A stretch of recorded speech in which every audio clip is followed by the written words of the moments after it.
welcome to Movies, Films, and Flicks. I am Mark Hoffmeyer, and joining me is a man that can be both creme brulee and Jello. It's Erik Hoffmeyer. Jello? Why Jello? Creme brulee can never be Jello. You could never be Jello. But I can be Jello. I have to be Jello. You're never gonna be Jello. Fine. So, I can't... Julia Roberts' line readings during this scene, I was trying to reenact how good she did it. I came nowhere close.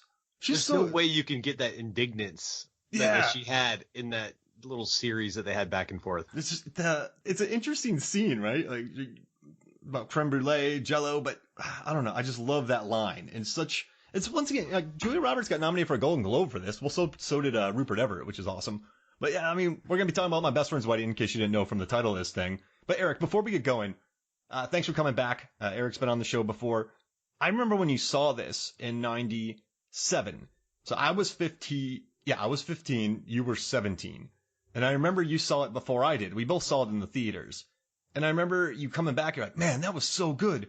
You're like, there's a scene in this karaoke bar where this Cameron Diaz, she has to sing karaoke and it's going to be a flop, but then she's so bad that everyone loves it and it's good. And then you were just like, I loved it. Like you seemed to, like, I didn't really get many of those reviews from you back in the day, but you seem to really like My Best Friend's Wedding. I don't remember much. I don't remember what I had for dinner 3 nights ago, but I remember what you said in 97 about that moment. I think it ignited my love of romantic comedies that still are with me to this day. But I remember it because I saw it with my girlfriend my senior year in high school. And I was so enamored about the part where Michael sang to Julia Roberts on the boat. I tried singing to my high school girlfriend. She was like, no, what are you doing? I'll never forget that. There's so much music in My Best Friend's Wedding, too. I mean, the opening 3 minutes is just a music video. I still don't understand why it's there. Something about hugging him and squeezing him and never letting him go or something along those lines. But I guess it just wanted to have that vibe going into it. But now it makes zero sense to me why they opened with that music video. They had to pad the running time. This is not a long movie by any means. They didn't need it. You've got Julia Roberts, Cameron Diaz, Rupert Everett. Why would you delay getting into that great cast with some ridiculous video? And the interesting thing about that video in the beginning, it's not like the movie is not really that. It's not. So maybe it's a weird Trojan horse that gets you into a place and then just is like, nah. That's a good point. It makes you think one thing and then you get into the movie and they're like, this isn't what I signed up for. It's the completely different vibe. It sends you on a curveball. Yeah, it's pretty, because if this movie would have been the traditional rom-com, Michael and Roberts would have been together. They would have, like, Julianne would have been the couple. And Cameron Diaz's character would have been a jealous, rich shrew who doesn't like how poor Michael is. And her family would have been awful rich people.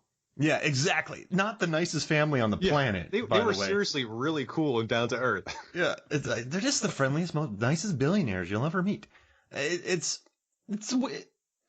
movie really, and you know what's interesting too is I've been reading a lot about this. I think you and I have both been doing a lot of research because there's a lot out there. People love this movie, and it feels like a rom-com because there's the chase at the end. There's the music video. There's the musical numbers. There's just the tropes of almost every rom-com you could imagine, but then it slightly subverts them in so many different ways that I think it stands out from the crowd of all the 90s rom-coms. Because the hero, our protagonist, is kind of the antagonist. Not kind of. She even says it toward the end. She literally says, I'm the bad guy. Mm-hmm. And I like how her villainy gets... So they're really smart. They lead you into this movie by, like, the stuff she's doing isn't terrible, right? She's not there yet. And I guess it's a credit to Ronald Bass's script and PJ Hogan's direction, but she'll do slightly, like, microaggressions towards Kimmy, where she'll say to Michael, oh, you gotta sing our song. She won't say the name of the song, though, because it's our song. So she's she starts with that, and you're like, okay, she's jealous, and you'll eventually learn. She even threw out there that she had that one hot month with him too, Oh, just so yeah. Kimmy knew there was some history there. Mm-hmm. And she just keeps, and then it just keeps steamrolling. You're like, geez, like the karaoke bit. And that one time where Kimmy's like, oh, it's fine. And Julia Roberts bails out of the car. Okay, I'll see you later. Then she goes and hangs out with Michael. Total manipulation. Yeah. And the problem is, too, Kimmy's 20. You and I, we were idiots when we were 20, Eric. Yeah. We weren't totally. billionaires. Like, but at 20, she said, I've been all over the world. Right. So this is, I'm just saying, like, we're young, dumb, easily being manipulated, in love. Like 20, okay, they're very smart 20-year-olds, but they're still quite naive about how things work, right? So I don't think they play poor Kimmy in this movie, man. This 20-year-old woman. Props to Cameron Diaz. She was manipulated for 80% of the movie. Yeah. She had to act like she had no idea what was going on. Mm-hmm. Meanwhile, she knew it. So I give her a lot of props. That's going to be hard to go into a movie knowing that you're going to be manipulated the entire time. Yeah. Like, I actually counted 5 distinct failed efforts to bring them up within those 90 minutes. And wow. It seemed like almost like a gambling addiction. You know how you start small and then you keep up in the ante and you keep digging yourself in a deeper and deeper hole? I think that Julia Roberts had a serious gambling addiction in this movie, and Michael should be glad he went with Kimmy, because that's some serious baggage to get into. Someone taking those kind of chances. Especially since he's a sport writer. If she gets in on that gambling thing, let it ride. Oh. Now, but like also too about Kimmy, what I like is that she also knows that that Julia Roberts is on a pedestal. She knows that she is jealous of her, but she tries to overcompensate by being so nice, and like, maybe if I'm so nice, right? And so it's interesting. So she gets it, but I don't think she's ready for the nuclear warfare that Julia Roberts is going to bring towards her. And her poor friend can't be her bridesmaid because she destroyed her pelvis line dancing. Did you catch that line? Yeah, but I didn't realize it. It didn't sink in how bizarre it was. They just needed something so outworldly to happen to her bridesmaid to set that up, and they came up with something. It's so outrageous, you almost believe it. Was she on a roof? The movie. Was she line dancing and just walked too far off it? What was that movie where it was a freak accident and the guy fell off the roof playing touch football? Providence. Oh, that's the greatest line ever. Yeah, my brother, he's in a wheelchair because when we were younger, we were playing touch football and we had a freak accident. He fell off the roof. That's what she was doing. Laughing about this? Yeah. That's what she was doing. Outside Providence, I would not have been able to remember that. Nice call. So, yeah, and he got his girlfriend, I think Amy Smart, he got her one of those things at the dentist that they put around your neck with the bib. Like that's the necklace he got her. And Alec Baldwin's just like, oh, you ball buster, doing his best Alec Baldwin laugh. I need to watch that movie again. Yeah, good call. That could be our next one. But I agree with you and the 20-year-old and being kind of manipulated and not understanding the depth of the mischief going on. But I kind of like that because everyone is completely flawed. I mean, Kimmy is 20 years old, desperate to run off and drop her life for a 28-year-old professional guy. Whatever. I'm happy for them. That's cool. Whether it's normal, I don't know. But, 20-year-old desperate, she was desperate to be with him. There was also Julia Roberts, obviously her flaws that they show in the movie. And, we could dissect that. Like, is she afraid? Is she actually love him, or is she just afraid of loss? Is she afraid of change? There's so many factors in there. And then Michael, I mean, he was the selfish guy. His career, he made it clear that his career went first. But on the other hand, he made it abundantly clear that was his priority. So, I'll give him a pass because he was forthright with his career and he was not going to change. So, he put that out there for everyone to know. So everyone was flawed. And I think that's one of the things you like about this movie. It's tough about Michael, though, because he's totally fine that this 20-year-old is going to drop out of her senior year of college. And maybe he likes that because of how cold Julia Roberts had been to him for years. She wouldn't hug him in public, and so then he gets this billionaire's daughter who's awesome and loves him, and doesn't really think about it. But I guess for him, right, he wants her to drop out of school. He wants her to do this, but he doesn't seem to want to change any himself. So it's kind of like, I guess he gave fair warning, but it's also one thing to be like, I'll never change, but you got to. It's I don't know what that I'll voice never is. sell out and take an establishment job. Yeah, so it's like you got to do all the changing to this 20-year-old. You're like, come on, man. Yeah, I mean, I guess that's the allure of marrying a 20-year-old. Yeah. You can say, this is my career, I'm not going to change, and you can follow, and if not, it's not going to work. I mean, maybe that's what he was going for. But you're right, he had flaws as well, but at least he was forthright about it. No, you're right. And I gotta tell you, the stuff that Julianne did to them actually made them probably a better couple, because there's that really sad scene where she convinces her dad to offer him a job. And then he's like, you're the worst. I hate you. And then poor Kimmy goes, you're so right. I'm so wrong. We settled this and I reneged. It just wasn't fair. You have to forgive me and forget this ever happened. I'll just die. Like but then eventually she says, I want to go back to school. I want to finish my degree. I don't want to do that. So all of this, that would have come up 3 months later. Yeah, that would have come on the table. You got to address those things before you get married. One night in Texas, in something city, Texas, they're going to have this conversation after they're married. So they got it out beforehand, and then they both still realize, oh, okay, we still love each other. So Julianne actually made them a better couple, inadvertently, because you got those first fights out of the way. Like they don't seem like a couple who had fought before. Yeah, what's that saying in a relationship? You don't really know who you're dating until you get in your first fight. Yeah. So something tells me they hadn't even been in a fight before. I think it was. I really do.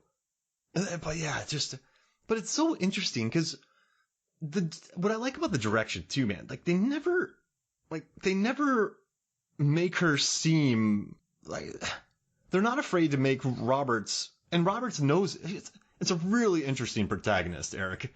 This is I think we should get Australian directors to come in and just switch up our American film genres every 5 years. just completely turn it on its head. Just come on in, look at it with fresh eyes, and just turn it upside down. Oh, I love it. It just Muriel's Wedding. That was a big hit, actually. This was a good. I don't know. Watching it again makes me happy. And you know what I never knew about this movie is that, I want to go, one point I have. I found this great quote where it grows increasingly impossible to defend her. More importantly, the film seems uninterested in doing so. I don't agree with that. No? Well, did they defend her? Yeah, right. They didn't defend her. They just made you feel empathy for her. Like the part where she was in the bread truck and George was like, okay, so he's chasing her. Who is chasing you? Mm-hmm. And everyone was like, ouch. So it's like you're not defending her, but you still make people feel bad for her at the same time. That's why that's why I thought George was so brilliant. When you blow up these genres, you have all this extra room to do these interesting and quirky parts to the movie that you wouldn't been able to otherwise do if you had followed the standard romantic comedy formula. Mm-hmm. And that was the great part about George. I feel like actors can get away with a lot as long as there's a conscience, elsewhere in the movie to counterbalance that. So I think George had the biggest role in the movie being the conscious, where he would say, your behavior is wrong. What are you doing? Just do this. So you see this. So it's kind of this nod to the audience that, okay, we know she's misbehaving and being awful, but we know, here's the right thing you need to do at the same time. Mm-hmm. So it helps you just accept the movie more that way. No, I agree. And I love that. Like, I pretty much love everything he says to her. And I love how George just messes with her too. He does not go along with her plans. He makes that dinner he scene wielded where, the power. Yeah, she was wearing pink, and he just started going off. Oh, that maybe. I think the biggest laugh. So the first quote on IMDb is when they go through the quotes is when she calls and leaves that long message, and everyone listens to it, and he goes, "Coffee?" And everyone's like, "Yeah, coffee. Come on." Like, they just keep going about their night, and that's true. That's true. I love those 90s movies with the old tech where she had the giant cell phone and they had the answer machine that actually played the audio while it was recording. And there's so many nostalgic elements to the old tech. And speaking of voicemails, I think there's a lost art of the voicemail. I think that Michael left an amazing voicemail earlier on in the movie. Yeah. remember the 90s when you would call a girl and then you would practice the voicemail, or you would think about what you'd say in advance? Like Swingers? Yeah. Oh, that was bad. Yeah, I think there was an actual episode on Sex and the City, and don't ask me how I remember this, about the perfect voicemail. So like, she was Nice. dating a guy, and they would talk about how he leaves the perfect voicemails, and there's an art to that, which kind of appreciated and having the nostalgia now because no one really leaves voicemails. It's like, call me now. Or And if anybody sees a voicemail on their phone, they're like, ugh. And it's like, why? Why do I have to, like, why'd you call me to tell me to call you back? I see that I have a missed call from you right here. You know, Yeah. It's, sometimes I'm saying I'm going to bring voicemails back. I'm just going to leave people voicemails. And I have some friends who leave funny voicemails, so I always appreciate getting them. So I'm like, if they call, I'm like, yes, they're going to leave a funny voicemail. do you remember my voicemail in college for all those years? No. So I was like, hey, you reached Mark Hoffmeyer's cell phone. Mark Hoffmeyer's not here right now. But when Mark Hoffmeyer gets his message, Mark Hoffmeyer will call you back. Well, you also did the Bon Jovi song, "It's My Life," I think. Yep. That was DJ and Jeff, and we sang it. That was my ringtone. That went off one time in a very quiet and busy place, and it's just, it's my life, and people just started laughing. That was bad. No, but you're right. It's it's interesting too, where it's 97, but they're still email and phone, so it still feels oddly. It doesn't feel totally dated. Yeah, you're right. Yeah, aside from the voicemail, I would say, and then the emails. But it does feel dated, and I remember it being happy and fun, and then I watched it again, and there were points in the movie that just hurt you, that are hard to watch. I mean, they really twist the knife in this thing. There were a couple of lines. Michael was like, "I'm so glad you're here." Yeah. I'm so glad you're here with me. And after they had the quick breakup after the email fiasco, so she caused it, and then he tells her that, "I'm so glad you're here." And you can see her eyes. She does great eye work in this one. Roberts? Yeah, you can read the nails it. motions. And then Kimmy actually did the line, "You're the only person I trust." Not good. No, she's got to question her, her trust and who she listened to. And then, can we talk about that lunch scene for a minute at the crab place with Rupert Everett after the rehearsal? Yeah, where he just dominates. What the brilliance of that scene, I think, is you had the funny story, and then you had the musical number, but then you had that just complete feeling of uncomfortable. I was just so uncomfortable because they kept exchanging glances. Everyone's having a good time except for Michael and Julia Roberts' character. And she was almost like ashamed while they were singing. So it's these two layers. And I thought that was so smart whenever you can have a memorable fun layer and then a comfortable layer on top of each other in the same scene. Yeah, you're right. You have this. I think that's a combo of the movie. In the beginning, you have the music video that's all bright and shiny. But during this dinner, you have the sisters or the cousins, the rest of the family smiling like they're in a regular rom-com movie. But then you get Michael just shooting daggers, just being a jealous little punk at the table. Yeah, and I think that sums up the movie too. And also so you get the rom-com vibes, and you get the kind of darker tones, and then you get a dance number or a song number, because there's a lot of those. But then you get just Rupert Everett being charming and just really messing with Julianne, because he's like, I'm here, I got your back, but I'm gonna make it really uncomfortable for you. I think it's a good friend, I think. Yeah, I agree. And he was having fun, and you got to have fun with your friends sometimes. It means you like them. You got to bust their chops. So you've got these different layers, these different storylines. But at what point, when you flip a genre upside down, or you take a different turn on a genre like a romantic comedy, is this still a romantic comedy? See, I guess with the classification of movies right now. So I guess if we're in a blockbuster, yeah. I mean, I guess if there was a romantic comedy section, this would be there, because it just follows all the tropes. I think we're so used to, like, horror movies, right?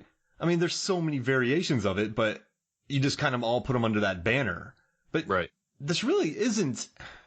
But the problem is, it's my best friend's wedding. You see there's the pratfalls in it too. I mean, there's the rom-com pratfalls. There's the poster. There's the traditional narrative. Yeah. There's the chase at the end. So it's like, it also embraces the tropes of the rom-com. I'm saying tropes a lot, but it's cool. It feels like a Judd Apatow movie, where it's kind of funny, it's kind of sincere. Yeah. There's some romance involved. Judd Apatow walks the line of so many different types of movies. That's what it kind of felt like. You know how refreshing it is not just to have some schlubby man complaining for 2 hours too in a Jonah. It's so much better having Julianne in it. Like Seth Rogen going me for 2 hours as opposed to Seth Rogen landing a beautiful woman that's way out of his league. Yeah, and just being miserable. And it's listen, I watch those movies. I like those movies, but no, I think you're right. Yeah, it's these rom-coms, but then there's also some. Yeah, it's an interesting one, man. It covers. I think it walks in both lanes though. It drives in both lanes. This movie, so I think it would have to fall under a rom-com. Now, if you said to me comedy, I'm not going to argue with you because I mean that makes sense too. It was funny. There's a lot of good physical comedy in this one too. And it just like she falls out of a chair after sending the worst email on the planet. So it's. My favorite when she woke up hungover and just slammed the entertainment center door. Yeah.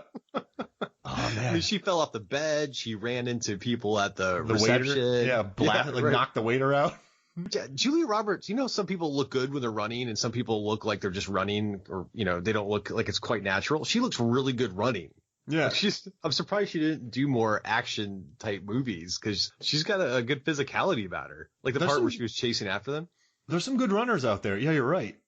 That's interesting. She could have been the like Tom Cruise-esque. Pointed fingers. Oh god. But yeah, this is I don't want to say it's a underappreciated performance because I mean this movie made $300 million worldwide and she was nominated for awards. But I think it's better. This is weird, but sometimes like Ford vs Ferrari. It was nominated for Best Picture. It won Oscars. It made $300 million. It has like the highest tomato meter audience IMDb scores you could think of, but I still feel like it's underrated. That's what I think about Robert's performance in this because, like, all right, so like Erin Brockovich, she won her Oscar, and that one's great. I mean, based on a real character. I think the Oscars love that. There's more drama to it, more of a message in there. But I think her performance in this is better because, agree. She okay. It's wider. It's wider ranging. She hit every emotion: anger, bristling, humor, vulnerability in the hallway with Paul Giamatti, which is probably my favorite scenes in the movie. His 90s, man. His 90s roles: Truman Show, Saving Private Ryan, Safe Men. He had a good private parts. Yeah, any cameo with Paul Giamatti, I'm all in. She did sexy. She did neurotic. The whole gamut of emotions was here in this movie. Yeah, in the beginning, confident when she's the food critic, which probably messes her up in her life because she spends her whole life with people afraid of her. Because if she lives in New York City, she lives in New York City, and she's the food critic for a prominent place. I mean, New York City, that restaurants need those reviews. So if she gives them a bad review, so she's kind of used to playing God with people inadvertently. I mean, if that's your life. She gets what she wants. You're right. Yeah. She gets what she wants. And so, who knows what that does? But so she shows the confidence, the anger, the sadness. And also she was probably the biggest actress in the world at the time. I mean, Meg Ryan was still around. There are a few other names, but she had the most insane run. And then you're asking her to play not the hero. Like there's an edge, I guess, to her character. And that's a bold move, I think, in 97. Right, she was always the sweetheart before that. Yeah. I gave it him Pretty Woman. She was the phrase, now the prostitute with the heart of gold. So it's just, she had an edge in that one too. That's it. Maybe Julia Roberts' characters have an edge, like Runaway Bride. She was always running away from stuff. Well, never mind. They recut this movie. The original ending, everyone hated her. I hate her. Yeah. Because they didn't have enough of Rupert Everett as the counterbalance and the conscience. And then the original ending had her falling in love with another guy or meeting another guy at John the wedding. Corbett. Sex in the City. Yeah. Another Sex in the City reference. There you go. So they had that at the end, but everyone's like, what do you mean? She shouldn't fall in love. She just put this poor couple through hell for the last 90 minutes. What are you doing? Yeah. So this has to be one of the most brilliant rewrites in the last 30 years in terms of what they were able to do, and ending the movie with her, in the arms of her friend, just having the platonic love. and it just tied it together so perfectly that I'm just so happy this was a success, and they got that feedback in the viewing session.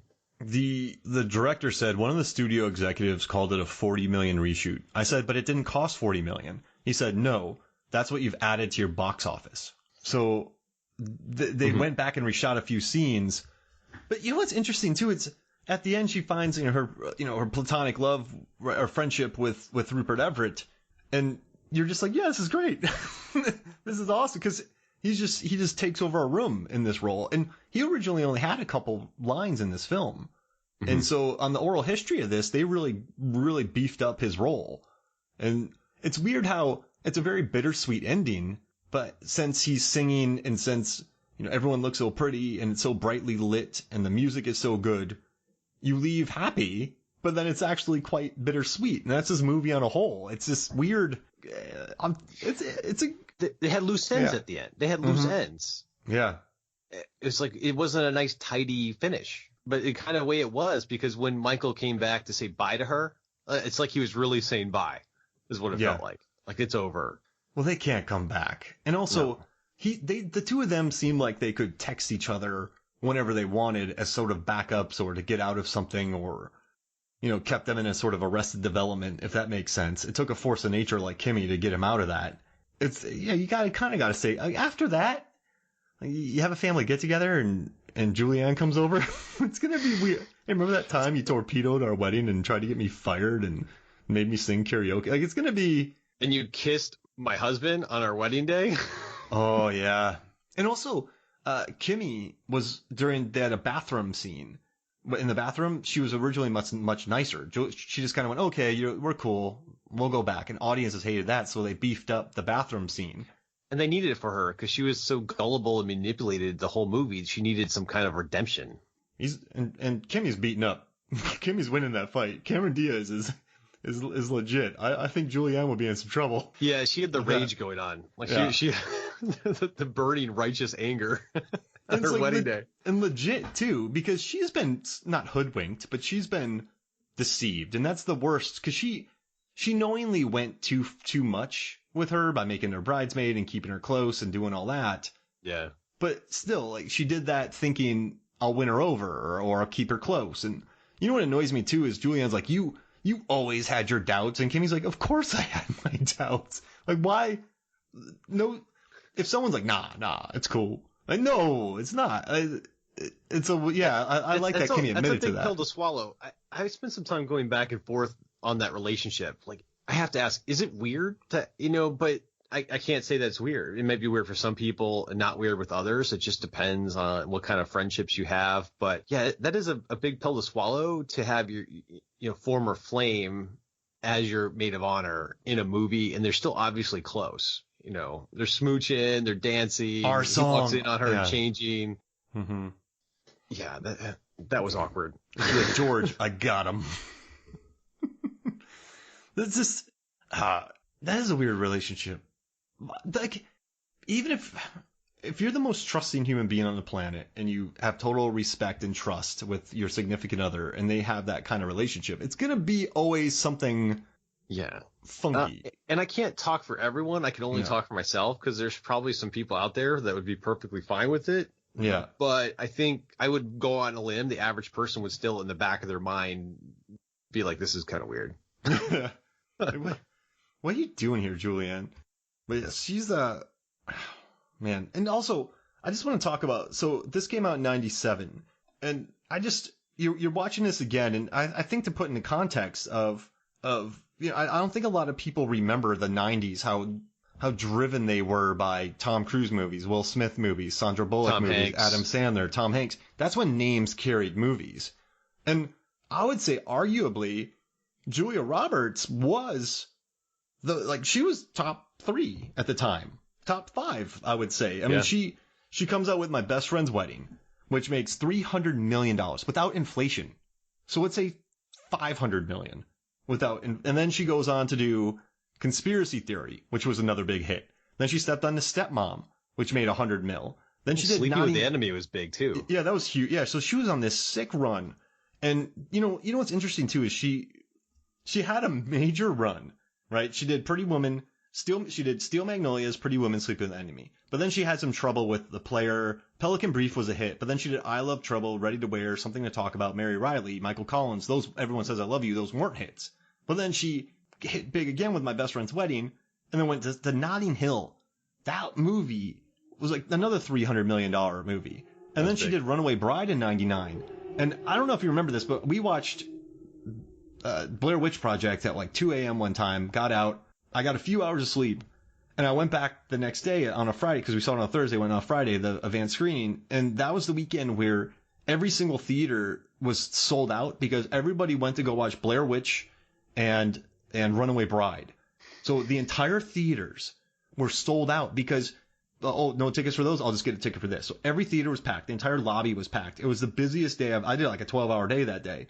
And that's why, like, Julia Roberts packed out theaters in 99. Then she did Erin Brockovich, which won her an Oscar. That's like A++ flexing right there. I was thinking about that. Is there anyone today that is near that level of stardom that Julia Roberts hit in the 90s?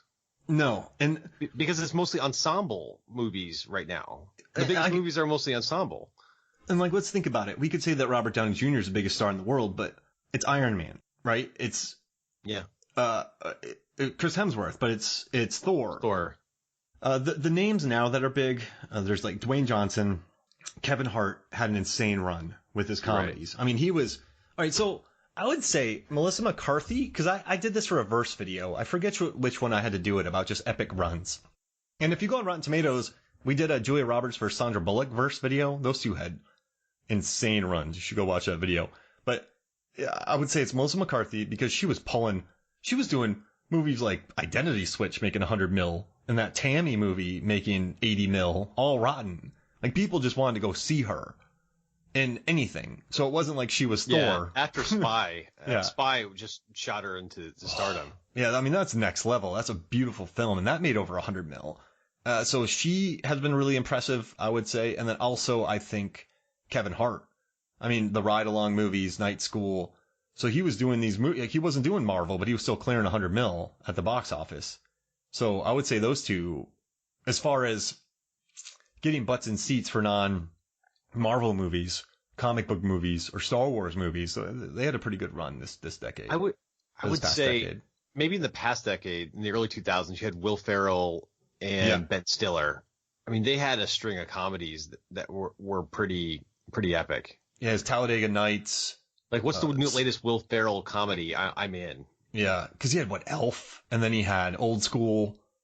He was making checks. he was billing it. Yeah, Stiller too.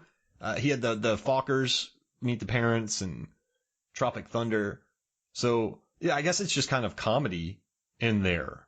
But I mean, this doesn't really happen too much anymore. And yeah. I just like, I know this is weird, but I think these runs in the 90s should be respected because this was big. I mean, Notting Hill was like, that exploded in theaters. So I think it was funny because it was almost the opposite of Pretty Woman. It's like role reversal. the rich actress meets the oopsie daisy. The frumpy bookstore owner. It was, I mean, literally, it was, they just took Pretty Woman and flipped it around. And then Runaway Bride was so incestuous too, because she was dating a writer in that one, and she was afraid of commitment. And it was like, I actually watched Runaway Bride again after My Best Friend's Wedding just to watch some extra movies. And there's so many of the same themes. You know, I hope people didn't get burned out on some of these same recurring themes that she's done. I mean, at Runaway Bride, okay, you got fear of commitment, you got dating the writer. Speaking of writers, I think there should be a moratorium on actors being cast as writers in movies. Yeah. It's Michael annoying. was a sports writer. I still don't know what kind of sports writer he was, if he was like a beat reporter or like what he was doing. Richard Gere was a columnist for USA Today. Then wait, what are some other ones? Matthew McConaughey was a ad executive. Oh yeah, ad executives are big too in How to Lose a Guy in 10 Days. And she was a writer, correct? You're right. Yeah, she was the writer. You're right. Yeah. Hitch had Eva Mendes was the gossip writer. Drew Barrymore was the reporter undercover and Never Been Kissed. Back in the day, I think that's just such a well-worn. I was thinking about this too, like the old school comedies. They were writers that they talked real fast and they wrote their articles, and it just seems like a well-worn trope. And also, do you think it seems like a nice, not a Trojan horse, that's a wrong word, but the writing is a good way to get people into these things. So, hey, you're a writer, go talk to this billionaire playboy undercover and get this article to me. I guess it's a good way to get A to B. Yeah, and I think there's this thought that if you're a writer, you're automatically witty. You're kind of a rogue. You think for yourself. So there's these different personality traits that work well with it. And there's also either the threat or the promise at the end of a story, where someone's narrating the story while the other video is going on. Yeah, you can have them writing it. So what I learned is it advances the storyline. Yeah, no, and I wish I had these writers' lives because they never write in these movies. I'm going to be up tonight till like 11:30. I'm getting up at 6:30. It's not as sexy as they make it sound. Like, yeah. Richard Gere spent 2 weeks in this small town in Maryland for the story. I mean, who's got 2 weeks to spend on a single story?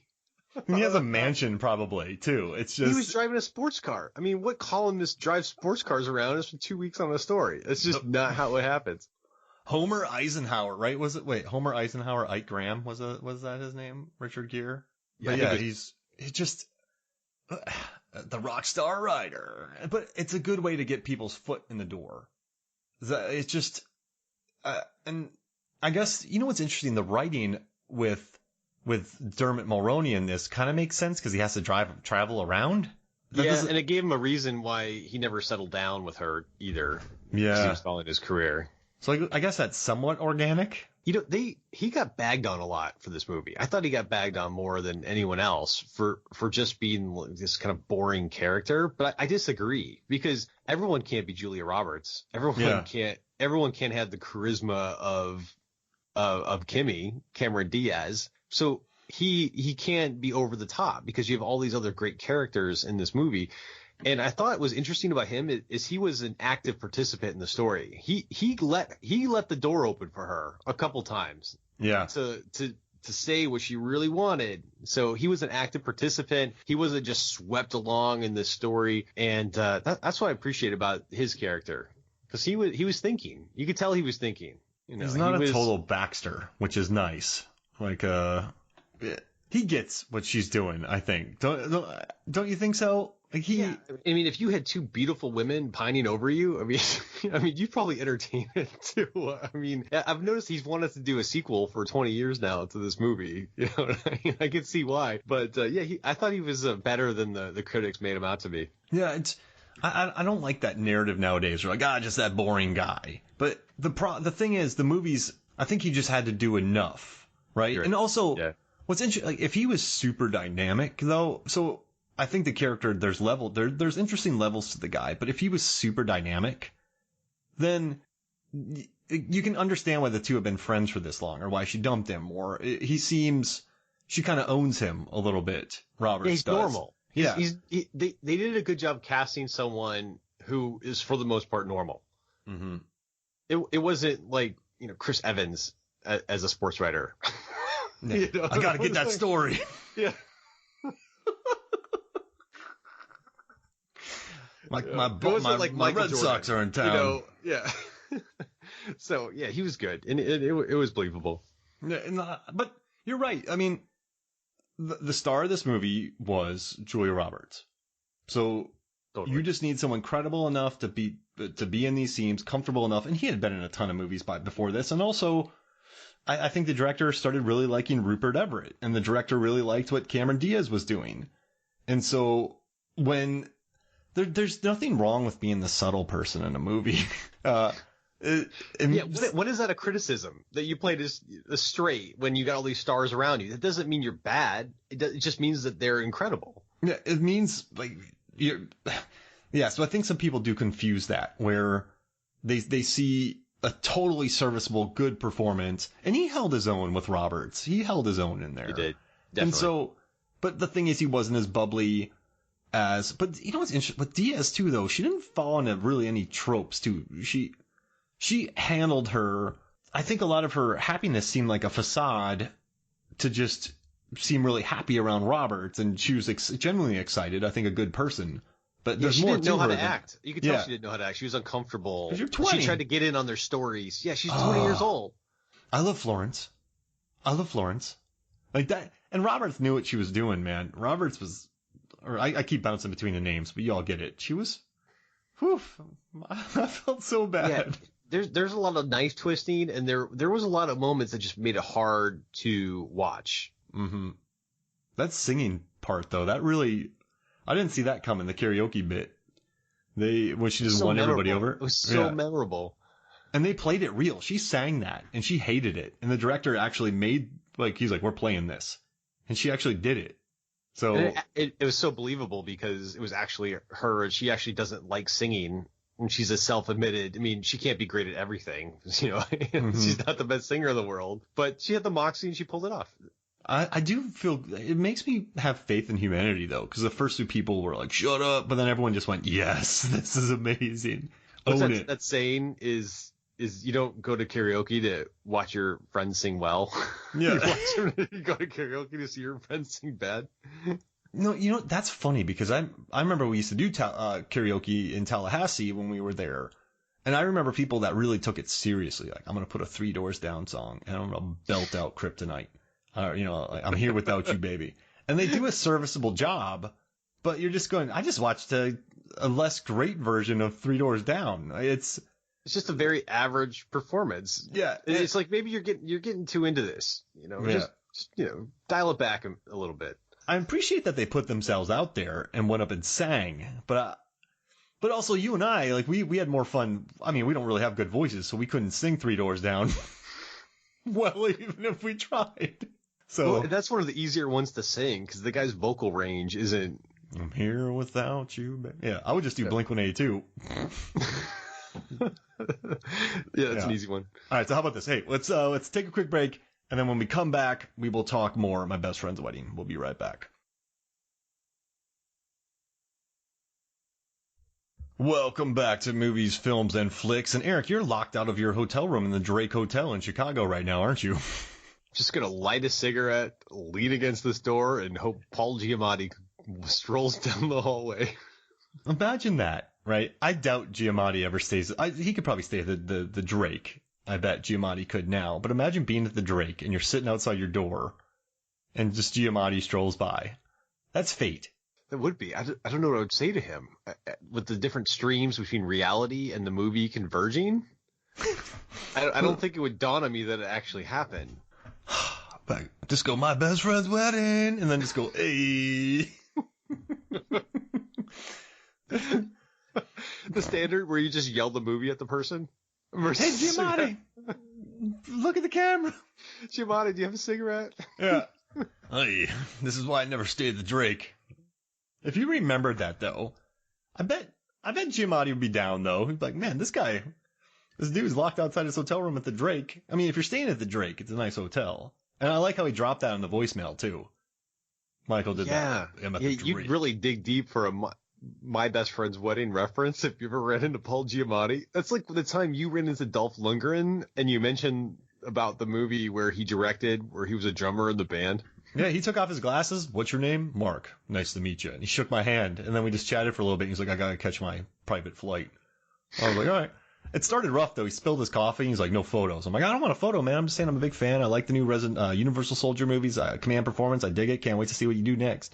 He looked shocked there. He just went, wait, what? You saw Command Performance? Yeah, exactly. And normally, I bet he's just used to people yelling Drago or something. So then here's this dude. You. Yeah, exactly. Here's this dude that's an actual fan. And he shook my hand. What's your name? It was cool. It was good. Shaking hand, it seems so weird now. Like you never shake someone's hand these days. But he stopped. He kind of went, hey, this dude's all right. I didn't tell about Lundgren's front kick. But. So that's the moral of the story here. If you ever meet a celebrity, dig deep on the movie reference. Yeah, don't yell the first thing that comes to mind. Truman Joe, or hey Giamatti, sideways, pour me wine. So you would just walk by and just shake his head. I bet you some guy has been drinking wine when Giamatti walks by and he goes, and some guy just goes, "Hey, sideways." Look at me. Giamatti's like, "Hey." Or some guys that start shaking. He's like, "San Andreas." Well, after Sideways, could you ever go to a dinner party and have a glass of wine? Merlot? You could never have Merlot. I am not drinking Merlot. Oh, I do love that saying, though. She's like, whenever you open it, it's a special occasion.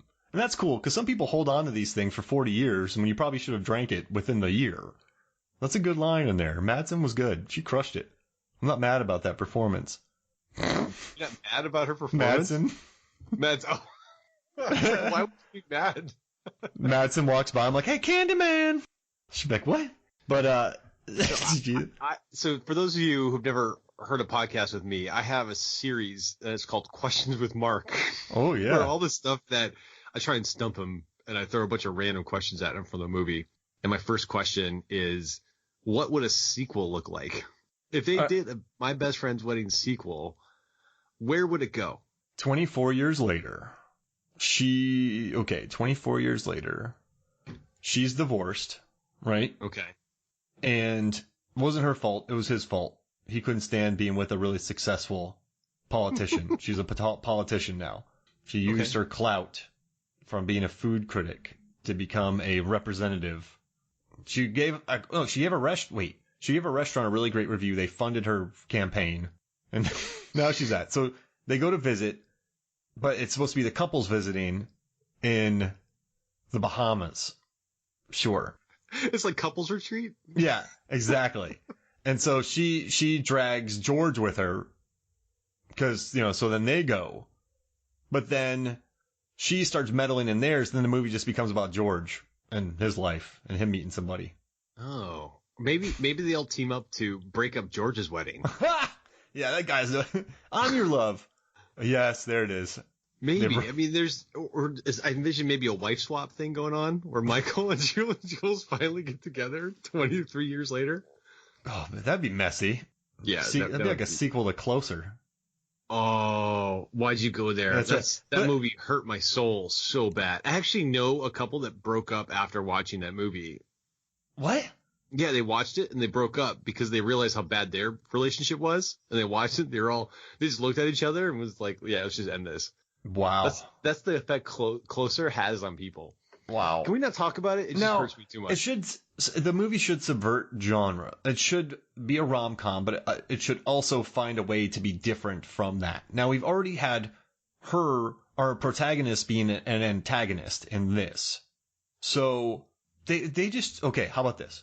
They get this invite to go. George, Julianne, Kimmy, and Michael to go to this island. A destination wedding. Yeah. No, not even a wedding. They just get this invitation. They go to this island, and it turns out that some guy, a Michelin chef that she gave a bad review to in the 90s, has since become a billionaire.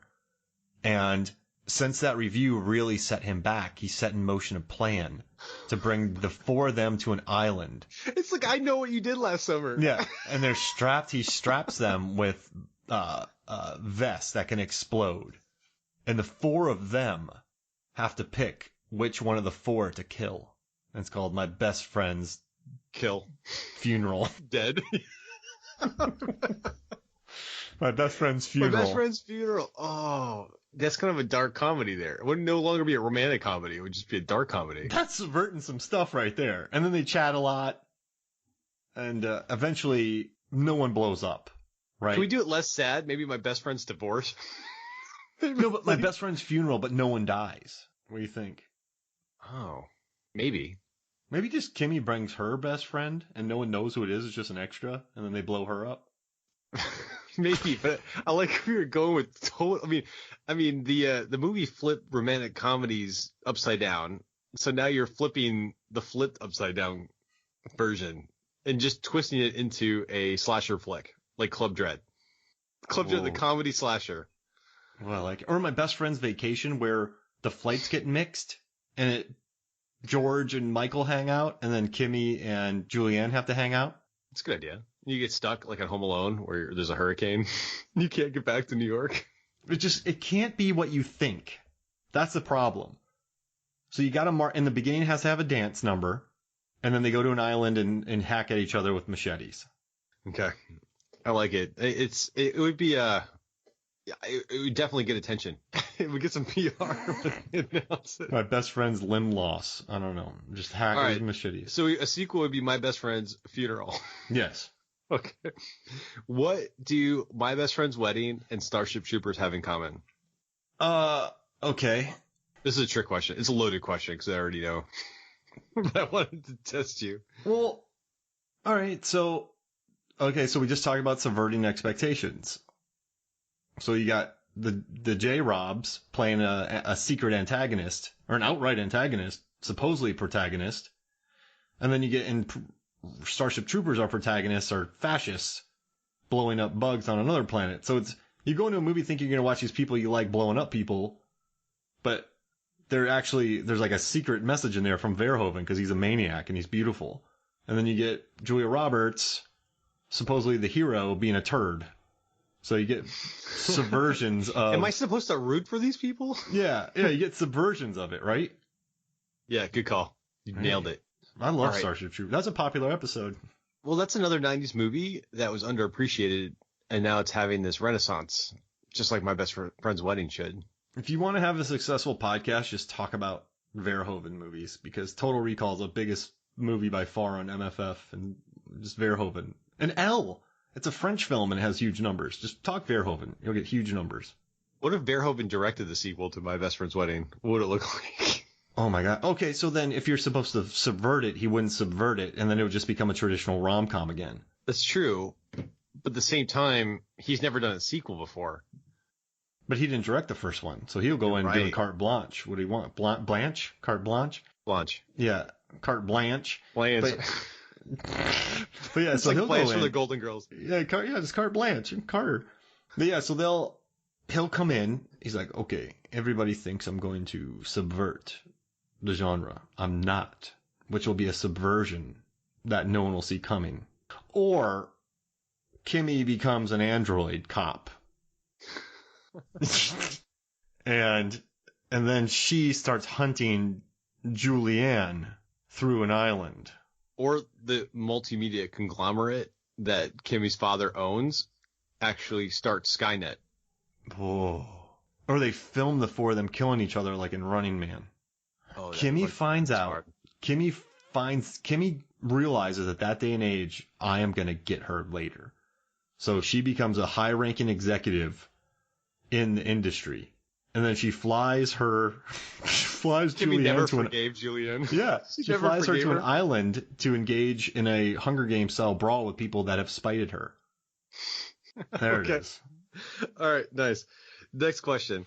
Is sucking a ring off of a finger supposed to be sexy? And I'm referencing the time when Julia Roberts had the wedding ring stuck on her finger and she couldn't get it off. And Mike actually just put her whole finger in his mouth somehow without gagging and was able to remove the ring. Is that sexy? Or I will say I've never seen that in a movie before or after this movie. I mean, I guess when you're older, you're probably thinking germs. And yeah, like, did she use hand sanitizer first? But if you're 15, 17, you see that, you're like, oh, I get it. Is that a thing? Is that, yeah, if you're 15, you're like, is that, what? People do that? Because the way they play it shows intimacy between them, right? So it's an interesting technique, I will say. But I guess it was meant to be that, right? That's what they wanted it to be. You're right. I think you nailed it. Joking aside, intimacy, knowing that person so well and having that rapport was an interesting scene. And it sticks with you. It stuck with you 20 years after you watched the movie. Yeah, you didn't see that coming. I thought he was going to snap her finger off and just take it. Yeah, what is going on here? Brother. I saw one article that said he almost got her pregnant with that move. Yeah, that was good. I read that too. That was a funny one. I'm telling you, people like this movie. People dig. I didn't know what to expect from reading this. I forgot how much that this movie, it's, I don't know. I forgot how much this movie kind of, like we said again, subverts meant to people. Yeah. Next question. What was Julianne's motivation in the movie? Was it love, jealousy, winning, or losing? Or not losing, I should say. All right. What were the 4 options? Was she really in love, or was it jealousy? Did she want to win, or was she just afraid of losing? What's the motivation here? I'm losing jealousy and afraid of losing, right? Or wait, no. Let's see. Here, let me write these down because for some reason that's going right through my head. Jealousy. Love? Love. Does she actually love him, or is she just jealous, or is she just likes to win? Because winning, people like winning, or is she afraid to lose? Okay. She's not afraid to lose. I don't think she ever sees Kimmy as competition. That when she goes there, she's not thinking competition. Does that make sense? Wow, really? Okay, I look at it differently, but I'm curious to see what you say. And I don't see it as. Wait, is she worried about losing him, or is she worried about losing him? Oh, I thought losing the competition. Oh, yeah, I'll keep losing. Oh, it could be. Okay. See, that's the way I read it. I'll keep losing it. So she's not jealous because she's not jealous of Kimmy. She doesn't care about Kimmy. Like Kimmy does not keep her up at night. Because remember she said, who's that other floozy you had? Like Dietrich or something. She's just dogged on one of his exes. Let's see. I'm going to go back there and I'm going to get him. I don't think it's love either. I don't think it is. Interesting. Okay. I think she doesn't want to lose him because she can just have him whenever she wants him. So she can text him when she wants. They can go travel to Italy. He's there to be at her beck and call. They can go meet in Florence. They can do this. Like, if she loses him, she won't have that. And then also winning, I think she goes back there to win him back. I don't see love as a motivator in the beginning. Maybe towards the end, and maybe that's in her subconscious the whole time. But no, I just think she wanted to win. She wanted to win him back. She went over there. I'm going to go back. I'm going to go there and I'm going to win him back because I want to drag him to Italy whenever I want. It's not, I didn't see love from there and I didn't see jealousy from there. I just saw it as I'm going to go there and dominate. I'm going to go eat that creme brulee. Okay. So I took this executive education course in change leadership, and I had to read all this studies and research on how people don't fear change. They fear loss. So whenever you're trying to make a change or something is happening, the key motivator there is loss. So I think she was afraid of losing him more than actually in love with the guy. That's my theory. No, you're right. I thought what you were saying was like losing the competition. But yeah, she was afraid of losing him because he was her crutch.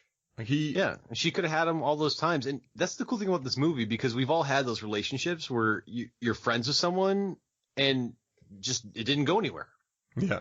It's like buying a house. Like, you try to close on a couple houses, and they fall through for whatever reason. But then you have that one house that just everything happens naturally and it works perfectly and everything goes through, buyer, seller. There's a lot of the same with the relationships. And I think they're right here is that when you meet a person, it just sometimes things naturally happen the way they do. And you can't, do you still they're not forced. Do you still stay in touch with those houses after they fall through? I don't, but obviously Michael did. Yeah. But yeah, you're right. I doesn't want to lose him. And then she wants to win. Like that's when the whole job is tailored towards her ego. Right. And I think, and I know you have to be a good food critic. You have to have the good taste, but you're used to sort of playing God. You're used to. It's a lot of power. My palate could not be wanting this today, or who knows who she is as a food critic. Maybe she doesn't like flan, but if she eats a good flan, she'll give it an A. Or she'll eat a great flan, but she hates flan, so she gives it an F. Like, who knows? Like, I don't know who she is as a food critic. But no, I think I think she wants to win. Though. It's good thinking. I think she wants to win, and she doesn't want to lose. And she's not looking at this as, there's no jealousy here. Kimmy is a non-entity in her world. Agree. She does not want to lose. No. Yeah. So she's there to win I'm making this tough on you. I'm not asking you softball questions. You're going to get the tough questions for the Ask Mark series. No, I like it. All right. I got two more. I got two more questions for you. I got two good ones. This movie's so complex, a lot of different layers. How would you describe this movie in less than 10 words? Right, in the simplest form. Less than 10 words. Let's see. Okay. So the core essence of this movie is you have a relationship for 9 years. They were just friends. He's getting married. She doesn't want to lose him. So she goes to destroy a marriage. Wow. Let's see. Do you want me to start real quick? No. Yeah, if you want to do, well, no, I think I got this. I got it. Let's hear it. Let's go. All right. So she doesn't want to lose him. He's getting married. She will lose him. She's not thinking about anybody else but herself. She comes first in her world. Mm-hmm. So what are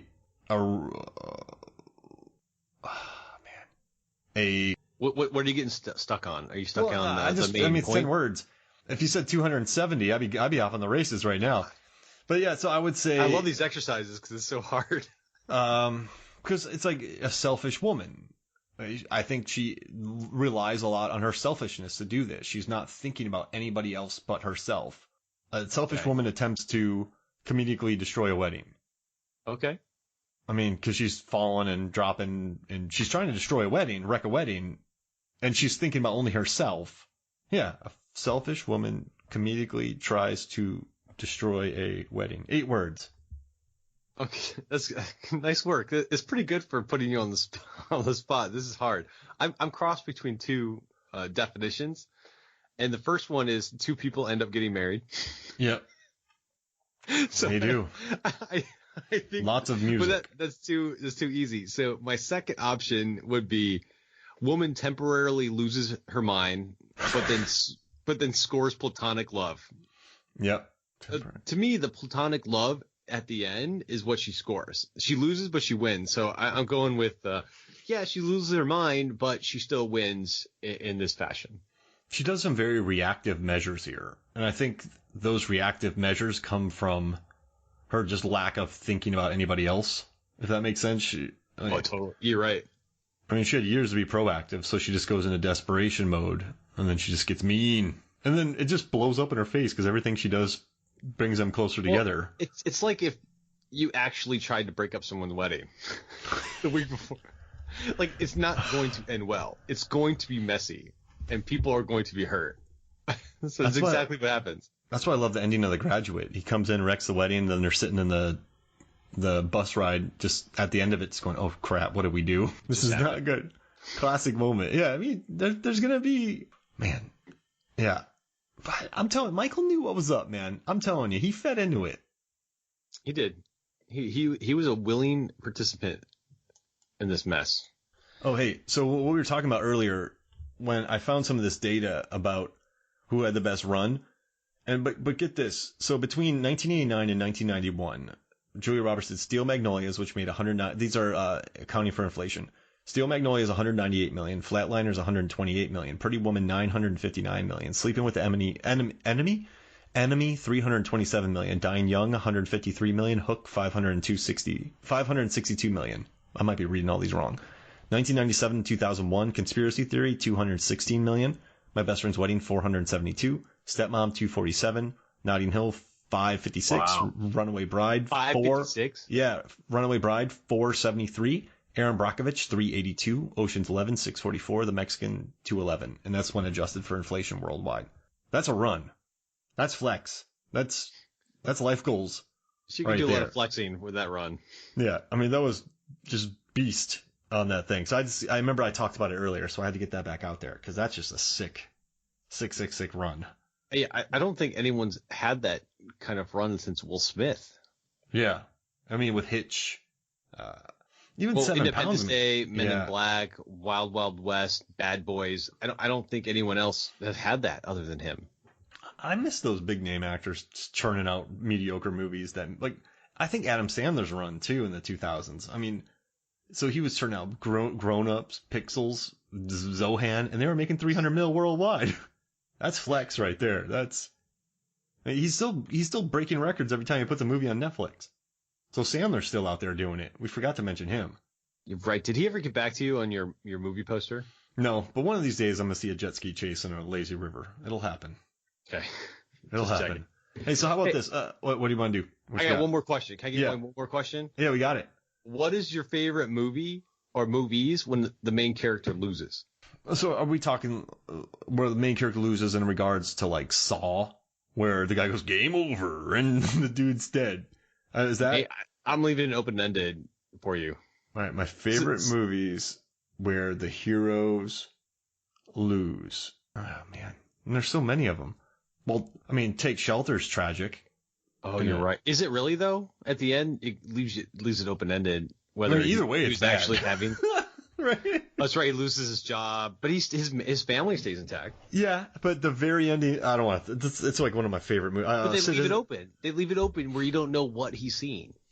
Yeah, but it's either the end of the world or he's becoming a. Oh, you're right. Yeah, either way, it's bad news.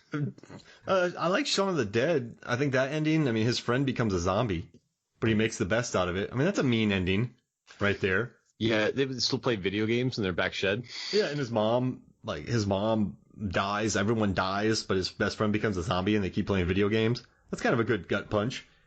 I mean, I got to bring up Requiem for a Dream. I mean, the end of that, all four of those people. Jared Leto lost an arm. Marlon Wayans is puking in a prison. Jennifer Connelly just engaged in some insane stuff with Keith David, and then she has a bunch of money from it, and she's smiling. And the mom has completely lost her mind to the drug. So they're all in horrible shape. I mean, that's like bad news. Let's see. Empire Strikes Back. Oh, yeah, that's good. That ends bad. I was thinking a little lower. Like, I love the movie Grown Ups with Adam Sandler. Speaking of Adam Sandler, when they had the basketball game at the camp at the end, and Adam Sandler let the local team win. Yeah. Because he had grown up, moved on, done things with his life, and the winning just meant a lot more to the other team. So I appreciated that loss. And I think by losing. Yeah, that's a good way of saying it. And Moneyball as well, another team that won but ended up losing at the end. Well, they had this new formula for a team versus, how do you get on base? And they won that huge streak, but then they lost in the national championship series. So Moneyball was probably another one I'd pick. Rocky, he loses. He does. But he wins. That's a good one. Does she lose? Did she lose in this?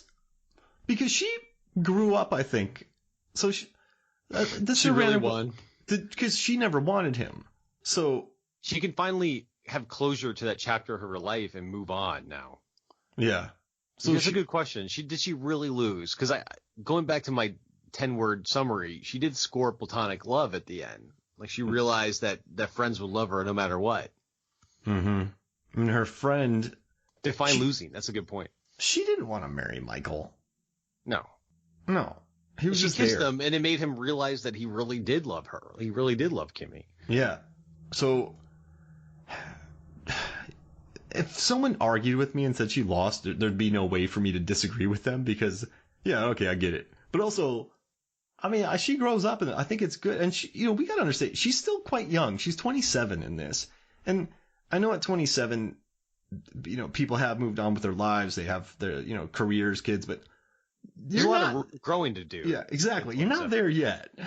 So it's a pretty good lesson to learn at 27.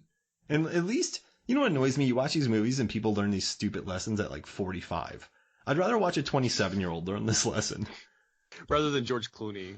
Yeah, imagine like a Gerard Butler. Yeah, Gerard Butler's in a movie where he goes to break up his best friend's wedding, and you're like, "What? This is horrible." But a 27-year-old, you're like, "Oh, well, I guess I get it." Yeah.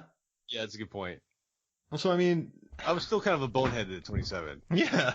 I was we're gonna look back 10 years from now. We're gonna be like, I'm not even gonna say what I was like at age 20 compared to Kimmy. Yeah, Kimmy's light years beyond us.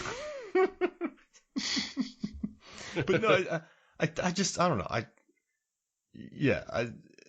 It's good. I mean, they were just young enough in this movie to be kind of boneheaded, which is nice. Not some 45-year-olds going, oh, this is a life lesson I learned. Like, all right, Hobbs and Shaw, I love it. But it's about two men in their 40s learning that teamwork is good. Right? Yeah, you're right. They need relationships and friends. Or Dominic Toretto's family. Yeah, family's what's important. Like Dom always had a team. Dom collected people, but what's interesting too is it's just I work alone. You got to save the world, man. And at the end they go, "Wow, if we both punch him at the same time, we're gonna be all right. Like that's the logic of that movie. It's 40-year-old men realize it, 45-year-old men. So well, going back, as George said, the clarity that comes with psychotic jealousy. My favorite quote from the movie. She had her psychotic jealousy. She realized what she wanted in a relationship. You're right. You know, she didn't really lose. Yeah. Interesting, right? Fair enough. Sometimes you have to fail in order to grow. Yeah. We're really getting deep in the psychology of this movie. She dodged a bullet by not winning because she would not have been happy. No, and then she would have felt guilty. She did. Yeah, and then he's in, you know, Arkansas covering a game. She doesn't see him for 3 months. I'm telling you, it wouldn't work. She wants control. That email. Oh man, that was bad. Everett loves this movie too. He was like, but that email, oh my gosh. I did not like that. Any more questions? No, that's it. I'm going to let you off the hook with those 6 questions. I'm sweating over here. All right, so how about this? Let's do this. How about for movies, films, and flicks? Let's do a Julia Roberts draft to just showcase her films. How's that sound? Sounds great, but can I go first so I can pick the good ones? Oh, man. Yeah, sure. So, yeah, I'll let you go first. So you pick, I pick. All right, what's your first pick? I'm a sucker for a good John Grisham book or movie, so I'm going to start with Pelican Brief. Whoa. I mean, I kind of want to pick My Best Friend's Wedding, but, I mean, are we allowed to do that? Of course you are. All right, yeah, I'm taking My Best Friend's Wedding. It's a good one. All right, I'm going to take another obvious one, purely out of nostalgia, and also because it reminds me of My Best Friend's Wedding in a way, and that is Hook. Yeah. Because she just threw herself out there to the Peter Pan character with Robin Williams. Like, I love you. Marry me. I've always loved you. Oh, man, just don't pick Larry Crown, okay? No Larry Crown. No, I don't plan on it. You know what that movie's about? I haven't seen it in forever, so I don't remember. So Tom Hanks plays this, like, the nicest dude in the world. He's a divorced guy. He gets fired from his Costco job, has to sell his house. He realizes he needs an education, so he goes to a junior college. His teacher is Julia Roberts, who's an alcoholic, married alcoholic to a porn-addicted Bryan Cranston. The two fall in love, and Tom Hanks goes to her house and pretends to kiss her when she's wasted. And, what? Yeah, and then she gets a divorce from her porn-addicted husband, Bryan Cranston. And then the two, Larry Crown and her, she conquers her alcoholism probably like over a course of a night. And the two end up getting together. That's Larry Crown. Wow. It's the most insulting. There's a lot to unpack there. It's the most insulting thing I've ever seen in my life. It's infuriating. I didn't remember a thing from that. All right. What's your second pick? Oh man. Oh god. All right, so you got Pelican Brief and Hook. I'm trying to look for quintessential Julia Roberts being great. Like I want to, but I also don't want to pick just. I don't want to pick ringers. I think we're doing a good job with that. I'm gonna say, this is tough, Eric. This is really tough. There's too many good ones, and I don't know what. I'm gonna take Notting Hill. Because people hate her in that movie.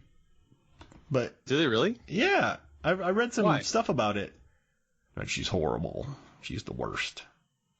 I think she's fine. She's whoopsie daisies. I think she's great. Good. It's just average bloke in the movie star script. Average bloke in the movie. It's like the Seth Rogen and Charlize Theron. It's never gonna happen. But yeah. And then the shoulder shrug. Yeah. All right, what are you picking now? I'm going to go with Sleeping with the Enemy because I like thriller Julia Roberts. Oh, yeah, she's scary. I feel like she should have done more. But granted, I'll admit I haven't been following in the last few years what she's been doing. But I like the fact that she took a risk and went with a thriller back in the 90s. Oh, man. Yeah, no, I still remember that. I watched that when I was really young. And a lot of it still burnt in my memory. Like Ernest Scared Stupid? Yeah. Or Pulp Fiction. Yeah. Oh, man. I was watching Reservoir Dogs back in the day when we were really young. You weren't there, I don't think. And I remember going, this is too much for me. 12-year-old me. Why am I watching this? I was like, this is a kid. I'm picking Charlie Wilson's War. I'm doing it. Her and Tom Hanks are great. So I'm picking that. The redemption with Tom Hanks. Yeah. Movie. Oh gosh, don't get me started. Charlie Wilson's War for my third. What's your fourth? Conspiracy Theory. Oh man, You mentioned it earlier and you gave it to me on a silver platter. that's a good one. Best Patrick Stewart nose breaking or nose biting I've ever seen. So, well, you know what? Is this my fourth? Okay. Oh man. Yeah, you're on 4. And I got one more after this. Well, there's nothing but ringers left, so I'm just gonna take Pretty Woman. Oh, really? Yeah, she's iconic in that. You're right. Well, Oscar nom. okay, I'm gonna go with Ocean's 11 for my last one because Ocean's 12 was kind of annoying. Where like, hey Tess, you kind of look like her. Then you had like all of the Ocean's 11, 12, 13 movies were just this wink at the camera. Like we're celebrities and we're celebrities, but we're still going to put out this heist. But I still found it really annoying. The storyline about the actual actress pretending to be the actual actress. I'm going to take Ocean's 12. That's a good 11. I'm not taking 12. I don't want 12. Why not? It's stupid, I don't right? like it. I didn't like that storyline. I want 11. Oh, it's bad, but I think I love how I just like Ocean's 12. Remember when Catherine Zeta-Jones steals that stuff from Brad Pitt and he does that face when he like scrunches up his face? Oh yeah, she got his phone. It wasn't as funny as how he just jumped out the window in the very beginning.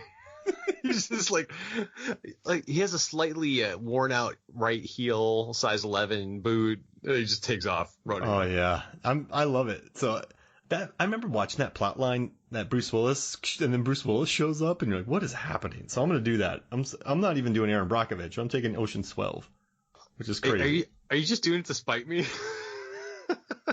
Well, I took Pretty Women in Notting Hill and Charlie Wilson's War, My Best Friend's Wedding, so I want to add something funky in there. You're right. That is pretty funky. All right. Well, I'm good with my lineup. All right, nice. So go to Movies, Films, and Flicks Facebook the day after this episode is released and vote. And, if you listen to this 3 months after this episode is released, just go to Movies, Films, and Flicks Facebook and vote on the latest polls we have. We got funky tournaments and all that going on. So, Eric, top 3 moments, My Best Friend's Wedding. What's your favorite? I think Paul Giamatti. Eric just froze. Oh, it's like, whoa, Paul Giamatti, a cameo. Mm-hmm. He was great. Top 3 moments. The lunch scene is just way too much. I'm going to go with Rupert Everett slaps Cameron Diaz in the rear. Just because he can. When they go to the church and they're pretending to be engaged, and that's what happens. And I thought they tied it together well when he came back to say bye to her. And he was actually saying bye. I love it.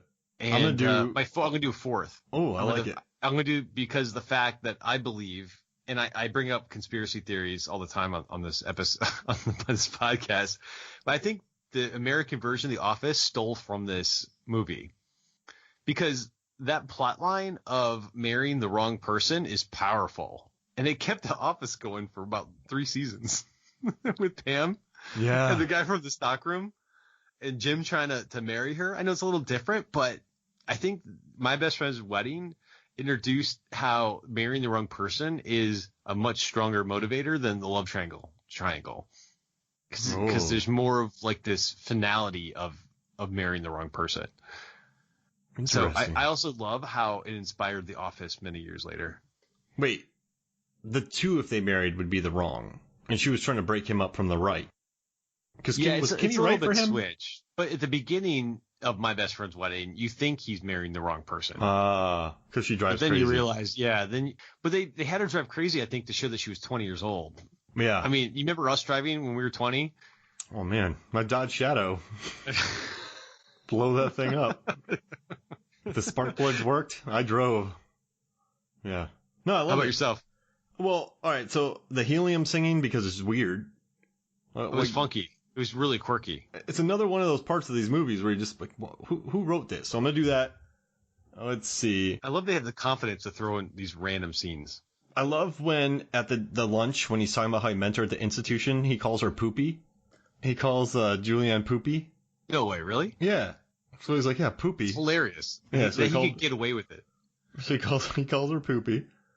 I like when she hangs up and he goes, coffee, anyone? And everyone's like, yeah. Like, they're not even bothered about, you know what? I feel like that group at the table's so used to her being a pain in the butt You're that right. as soon as she hangs up, they're like, yeah, there's coffee.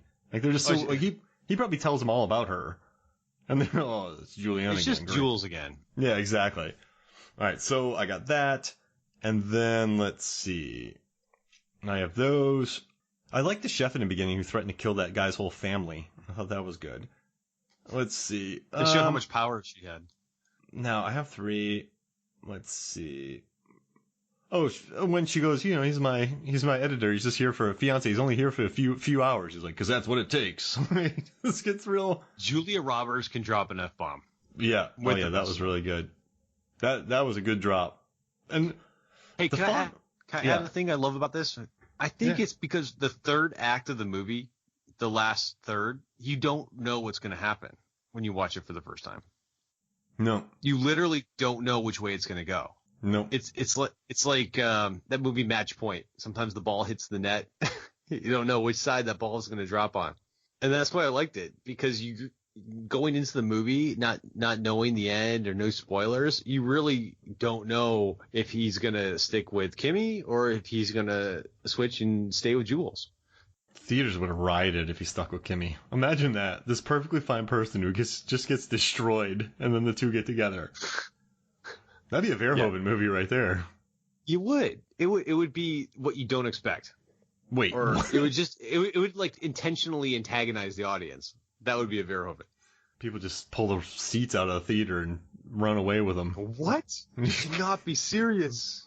No, but yeah, you don't know where it's going. It has surprises. It's different enough to realize why, you know, to show why it exists. And no, I dig it. Yeah, I love all of it. This is good, man. But any final thoughts about this movie?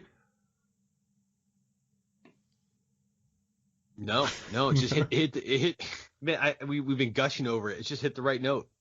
Yeah. And it makes you kind of sad because, like, when we're adults, it's like we have those friends along the way that we kind of lose track of. Mm-hmm. You know how you say bye to or they move and we just don't have time to keep up. So I think it's good to make you realize all the friends that you had made along the way and reach out to them and keep those relationships going. So they're not over. And just, you know, and if you've wrecked relationships because you tried to break up marriages, you know, maybe you can reconcile with those people. If you need some drama in your life because you're bored, try to break up a wedding. You'll have plenty of drama that way. Man, imagine her hanging out with that couple now. Like, you can never let her down for it. No. Do you think George will ever let her down for it? Oh, like, yeah. He'll be busting her chops forever. Yeah. Like, hey, remember that time you had the audacity to break up the wedding of the daughter of a billionaire? Because he's annoyed that he's supportive, but you can tell he's not a fan of faking all this stuff. He's a conscience. He also packs up and goes there because he seems quite settled in life, and he's very readily available, but also I think he kind of likes the train wreck. You're right. Don't we all though? It's just you can't look away. I like how Roger Ebert described him as playfully wise. Yeah. That's the best compliment you can give someone, because you can be wise and you can just be really annoying and pedantic. Yeah. But it takes talent to be playful and wise at the same time. So I look forward to watching My Best Friend's Funeral when that comes out. I think that'll be a lot of fun. Yeah, and the sequel to the movie Wedding Crashers will be Wedding Breakers. Yeah. Or Wedding... Owen Wilson just breaks Wedding Makers. Wedding Planner. Wait, that's a Jello. That's Jennifer Lopez. Jello. With Maxie. No. McConaughey had a hell of a run of romantic comedies. Oh, man. I'm just happy he was able to break out of that mold. Yeah, Wedding Planner, How to Lose a Guy in 10 Days, Failure to Launch, Fool's Gold. He had a couple others, too. Sahara, is that romantic comedy or is that action? I think that's an action film. I mean, he loves gold. He loves treasure. So, I mean, there's love in it. It's a relationship with gold. Yeah, I love treasure, but it doesn't love me. All right, well, thank you for joining me, man. Dude, that was awesome. Yeah, that was fun. All right, so for me, Mark Hoffmeyer, and for Erik Hoffmeyer, this is Movie Souls of Flicks. We'll see you next week.